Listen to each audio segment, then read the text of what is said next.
Combatter. Swing, explore Tulsa. You know you can't tease batters anymore in baseball, right, Stevie? Yeah, it's that old sportsmanship thing. Yeah, good sportsmanship, Stevie. People doing great things with the games they love, like Jerry Jacobson and his program, World Baseball Outreach. Well, growing up myself, I was alone. I had a parent, but they were, inactive in my life, and I was real unsure of myself a lot of times. And I made a lot of mistakes growing up into my teens and on into my early 20s. And basically, baseball was a good time for me to be taught, a lot of the game, but it was also life lessons that were basically taught in the game. How to fall, make an error and get back up, or if I see a friend making a failure or an error, I can go pick them up. And it was teaching me a lot of life lessons.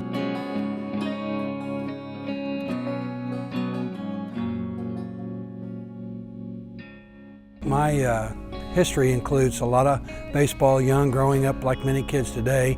Not as many games as they play today, but I played all through high school and went into college ball and played a little bit and got lured away into playing some independent baseball and did that for a couple years and got sent home.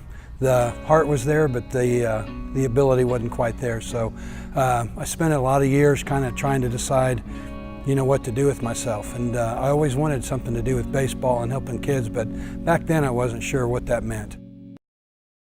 It all began back in 1995 on a mission trip to Nicaragua. I went on my church and I went on a mission trip with them, and I basically, within the next few days of being there, I had just noticed kids everywhere playing with some of the rudest things. They'd have milk cartons smashed, drink cartons smashed against their hands for gloves. They were playing with tape balls, rocks, and I thought, boy, I've got all this equipment back at my house and I could collect equipment myself. And so I started in 1995 collecting baseball equipment. And I thought it was going to be all about the equipment. And for several years we would get equipment in from the Tulsa and surrounding areas, and we would fix it up, clean it up, relace the gloves, and send it back. And a lot of times it would go across town, and sometimes it would go to Eastern Bloc country with mission teams in several ways. So we did that for several years, and probably the highlight became when I suddenly realized I needed more. I wanted to see those faces of those kids more, and so we decided we were going to do baseball clinics, and we had our first clinic ever in 2006 at the Tulsa Boys Home.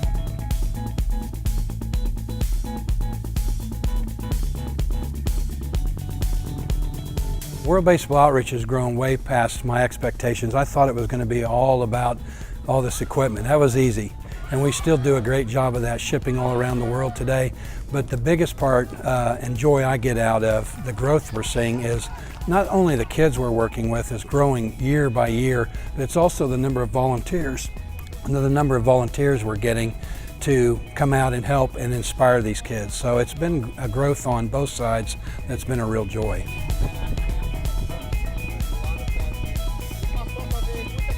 It's really not about the game of baseball or softball as we do with the girls.